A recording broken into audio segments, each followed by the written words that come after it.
copy of the unknown cloned raptors of Jurassic World, which were part of the unknown project Ibris, which was responsible for creating Blue, Echo, Delta and Charlie, as well as a fifth member to the pack, Gamma. But they also made other raptors which were not featured in Jurassic World or shown to us, and they were part of this secret project called Project Ibris. The Ibris Project raptors were each created uniquely, with every raptor having their own unique skin colour, and in the case of Jurassic World's raptor pack, unique heads for every raptor. As with their physical appearance, the behaviour of the Ibris Project raptors was a mixture of the previous encountered variations, but a lot more on that later. Now, they are the named raptors we know of Project Ibris, but what of the unnamed raptors? What about the raptor named Gamma, potentially? Or the raptors which came before Project Ibris, but were still part of it? Many details about the origin of the Velociraptor clones in Jurassic World are not given in the films themselves, but rather the viral website Masani Global and its backdoor, which only opens more mystery to the hiatus between Jurassic Park 3 and Jurassic World, with lots of them being uncovered in today's video. In 1991, Ingen scientists created subjects 4X, 6X and 7X that were clones with the yellow branded poison dart frog. And it's in that year Dr. Wu studied the raptors and discovered their great intelligence. Now, you might be wondering how all this links to Jurassic World and the unknown raptors of Jurassic World that they created. Now, I'm going to explain all that in this detail coming up. Now, the raptors that were free on Isla Sorna initially were the tiger raptors which we see in 1997, the Lost World Jurassic Park. These are very much like the first set of raptors, where they attack anything as a pack, and we see limited intelligence displayed. And then we also see another set of raptors in Jurassic Park 3 in 2003, and these are completely different. Super intelligent, communicating, visually different, and nothing like the raptors we see in Jurassic Park 2. And this is where it starts to get really juicy. The raptors in Jurassic Park 3 were so intelligent because Ingen didn't create them. Instead, they were the product of Masani Corporation. It was revealed that following the events of the Lost World Jurassic Park, the Masani Corporation bought out Ingen and used its resources on Site B to continue work on creating dinosaurs. This is why the Spinosaurus was created, potentially, along with others on a separate list from what the Ingen was allowed. With these pieces in place, it becomes clear how Masani took advantage of the situation. For starters, they were always set on perfecting the genetic process to make dinosaurs.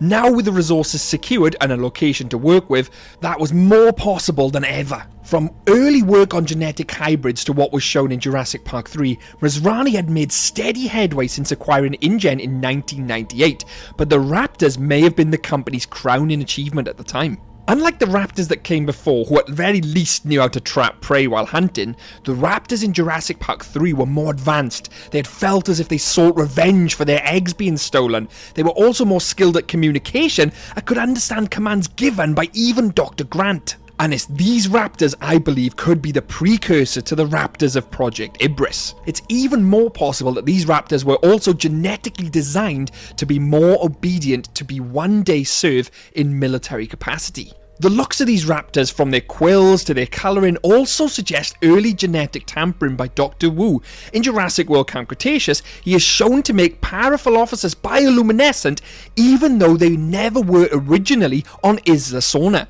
Therefore, it's possible he did do more light hydrolyzation with these raptors before they were set loose into the wild. The Jurassic franchise has proved over the years that there's far more than meets the eye in terms of continuity and lore. With that said, the idea that Masani made intelligent raptors before Blue could indeed be completely possible, especially when they had acquired Ingen before the events of Jurassic Park 3. Now, with all that background and detail out the way, I can really get on with the story here. So with that previous information, in essence, Jurassic World had already made raptors way before Blue and all the other pack. But why were they never featured or even taken to Jurassic World? Because it is well known that they are still on Isla Sorna, and we even see these precursors later on in the franchise. And we will eventually get to that in this video, don't you worry. At some point, Owen Grady was hired to train raptors with his friend Barry in 2013. By 2015, the pack was present in the Raptor pack, consisting of Blue,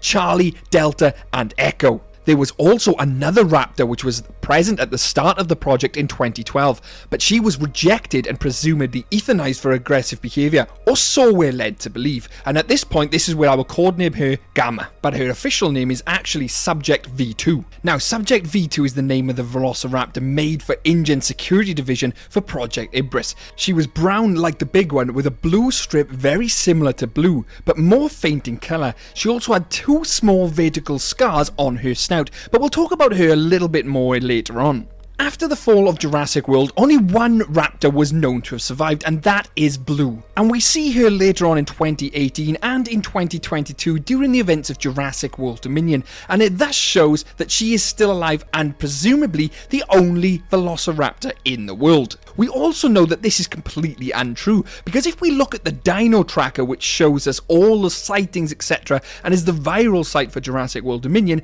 we actually see the initial Project Ibris Velociraptors from Jurassic Park 3. They are on the mainland.